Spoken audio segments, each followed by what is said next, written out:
malam hari ini ada Bang Bara Hasibuan dari tim sukses Prabowo Hatta dan juga Bang Todung Mulia Lubis dari tim sukses Jokowi JK. Saya juga akan mengajak Anda dengan Bu Siti Zuro dan Bang Igor Dirgantara, tapi saya ke Bang Bara terlebih dahulu deh. Apa kabar Bapak-bapak? Sehat ya? Baik. Terima kasih. Tadi kita sudah lihat ya tayangannya ketika Pak Prabowo mendapatkan kesempatan untuk bertanya ke Pak Jokowi mengenai penjualan Indosat. Yes. Sebenarnya ini Bang Bara, pertanyaan ini banyak yang bilang menjebak Jokowi karena pertanyaan tersebut tertuju pada sang ketua umum begitu. Memang ada maksud ke situ, Bang? Enggak, karena itu saya pikir ya kan dalam konteks keamanan nasional dan juga pentingnya bagaimana kita mempunyai teknologi yang sophisticated, yang state of the art gitu, yang canggih untuk bisa meningkatkan kapasitas kita dalam memproteksi wilayah Indonesia. Dan itu tentu saja satelit, dan itu kaitan juga dengan konsep drones yang dilontarkan oleh Pak Jokowi. Maka pertanyaan itu kan menjadi sangat relevan gitu kan, karena satelit Indonesia ini memang dioperasikan oleh PT Indosat yang kepemilikannya sekarang dikuasai oleh, yang tadinya dibeli oleh Temasek Singapura tahun 2002, kemudian Temasek beberapa tahun yang lalu menjual kepada perusahaan fund ya, keuangan yang dimiliki oleh Qatar. Nah, jadi memang sekarang ini kita harus secara jujur ya membahas soal ini gitu kan.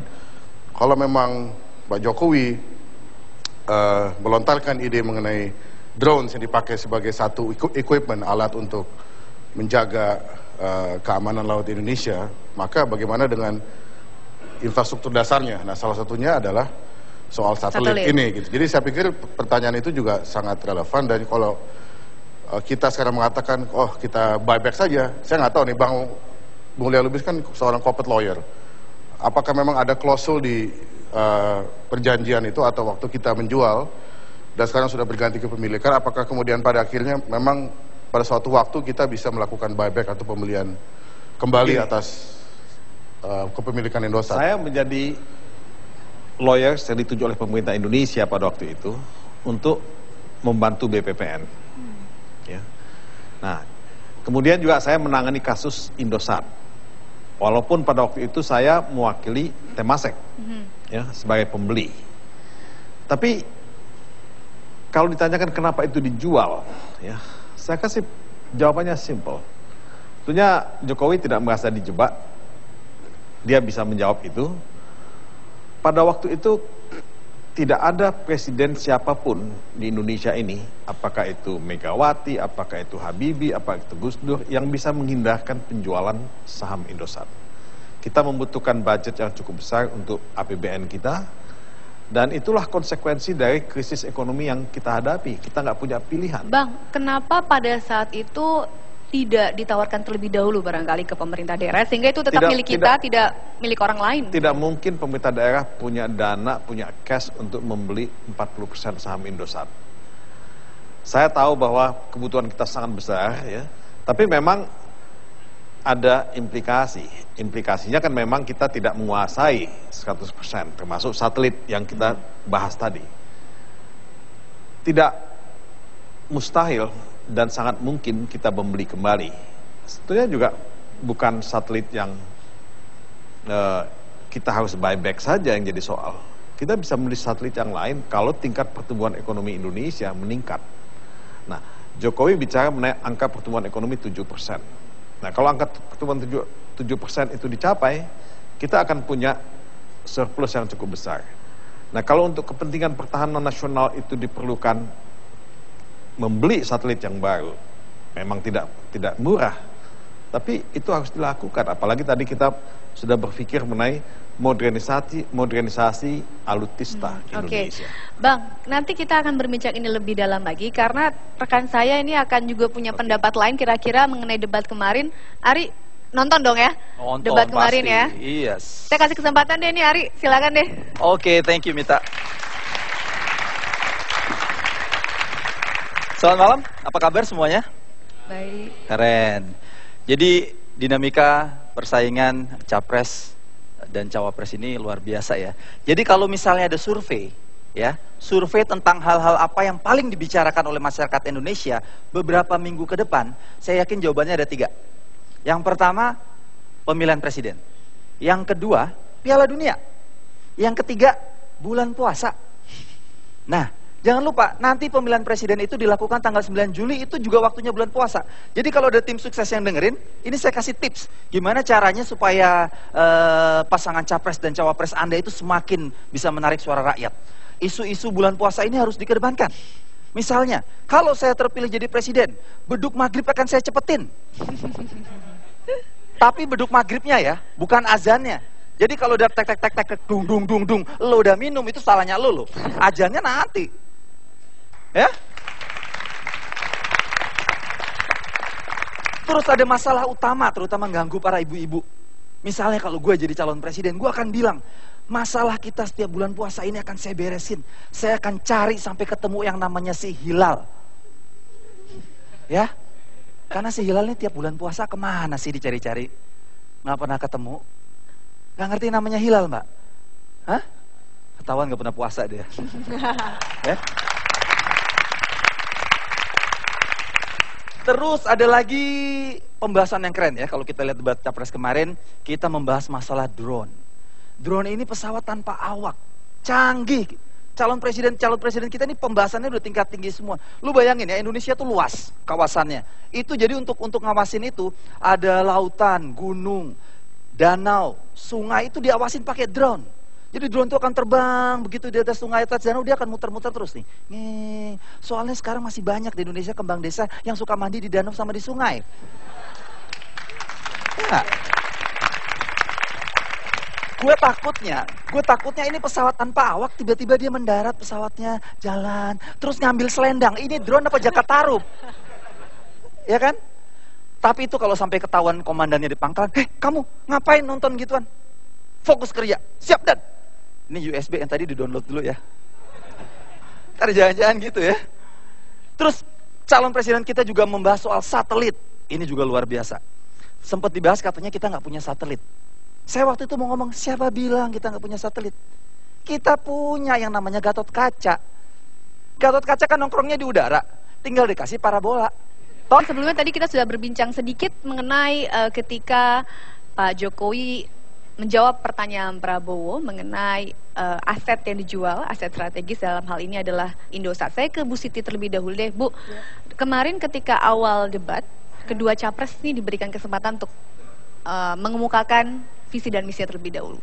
Bu Siti, ada catatan tidak dari kedua capres ini, kira-kira kalau berhubungan dengan politik luar negeri, ketahanan nasional, siapa kira-kira yang kemudian visi misinya lebih realistis deh, Bu? Ya, saya melihat secara umum memang lebih menarik ya, lebih cair, performance-nya juga lebih tidak kagok, tidak tension, tidak grogi gitu. Dan saya melihat memang masing-masing punya argumentasinya ya, penekanan-penekanannya, khususnya kalau kita mulai dari yang nomor satu. Yang nomor satu itu berkaitan dengan politik internasional dan ketahanan nasional.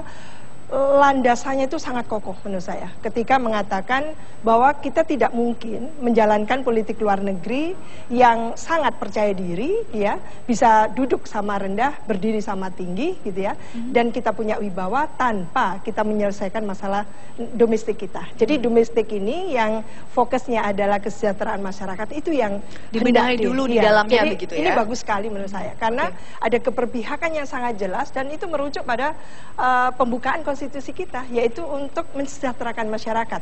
Dan pemerintahan baru memang pekerjaan rumahnya adalah salah satu pentingnya itu adalah mensejahterakan masyarakat. Oleh karena itu, terima kasih.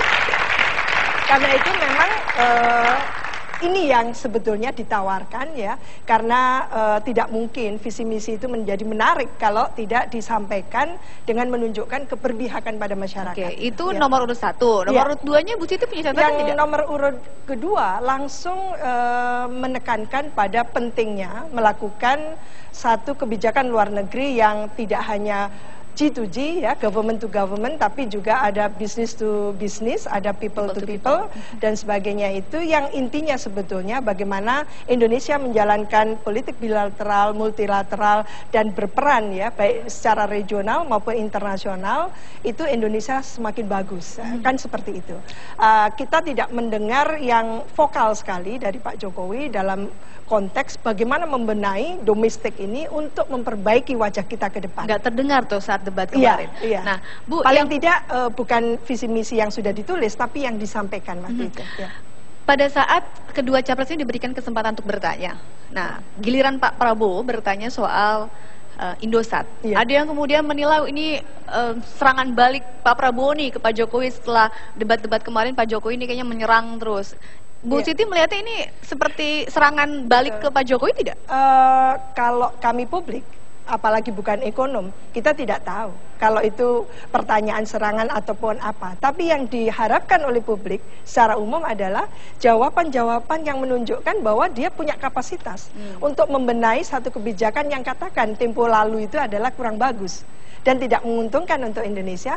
So what dengan kalau saya memerintah, kan itu yang kita dengarkan, bukan melakukan defense mechanism yang justru menunjukkan bahwa ada apa ini, kan gitu lah. Ini yang harusnya dibangun sebagai pemerintahan yang baru nanti. Kalau saya, Jokowi dan JK terpilih, itu kami akan melakukan hal-hal yang seperti kebijakan itu mungkin dianggap keliru, gitu ya. Karena kita juga tidak tahu apakah keliru atau tidak. Gitu ya. Bang Todung, defense mechanism katanya harusnya melihat ke depan, jangan ngeles kali ya Bu ya istilahnya sekarang.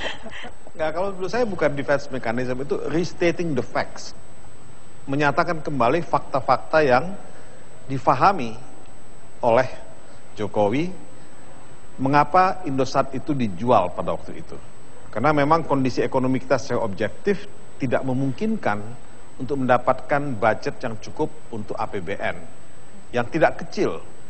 Nah, tapi pertanyaannya adalah, apakah itu harus dilakukan atau tidak dalam keadaan normal atau tidak? Dalam keadaan normal tentu tidak ada yang mau menjual Indosat. Itu kan profit centers buat pemerintah. Iya, tapi bagaimana menjelaskan itu kalau katakan ya, menteri yang duduk di perekonomian waktu itu ya, di kabinet Bu Mega, secara perspektif ekonomi dan kebijakan ekonomi mengatakan tidak ada relevansinya sama sekali dan bahkan dikatakan salah. Bagaimana menjelaskan itu? Tepuk tangan dulu. Ya, sebetulnya sih salah atau tidak salah itu kan penilaian situasional pada waktu itu. Kalau saya melihat bahwa bukan hanya Indosat yang dijual, Krakatau Steel juga dijual, Telkom juga, malah ada gagasan untuk privatisasi Pertamina. Privatisasi yang dilakukan itu adalah amanat yang diberikan oleh IMF pada waktu itu untuk mengatasi krisis ekonomi yang ada. Dan saya melihat sebagai pelaku yang terlibat dalam melakukan audit hukum perusahaan-perusahaan yang dijual ini, memang tidak ada pilihan lain pada waktu itu selain melakukan divestasi dalam saham-saham ini.